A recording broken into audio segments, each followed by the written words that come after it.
Hey Poppo users, lost access to your Poppo account? No worries, I've got you covered. Today I'm going to show you how to get your deleted Poppo account back in just a few minutes. First things first, let's not panic. Poppo has a straightforward process to help you recover your account. So, let's dive right in. Step 1. Open the Poppo app or head over to the Poppo website. Click on the Log In button. When you see the login screen, tap on Forgot Password. This is where the magic happens.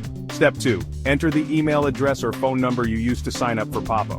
Next, you'll get a verification code sent to your email or phone. Pop that code into the box and hit Verify. Step 3. Reset your password. Choose something you'll remember this time. Mix it up with letters, numbers, and a special character for good measure. Now here's a pro tip. Always use a secure password manager to keep your passwords safe and handy. Okay, back to the process. Once you've reset your password, log in as usual. You should see all your chats, contacts, and settings just the way you left them. Easy, right? But what if you deleted your account permanently? In that case, you'll need to contact Poppo support directly.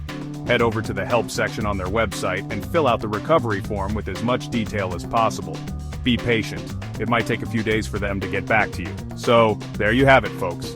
A quick and easy guide to getting your Poppo account back. Don't forget to like, subscribe, and hit that notification bell for more tech tips and tricks. Catch you in the next video.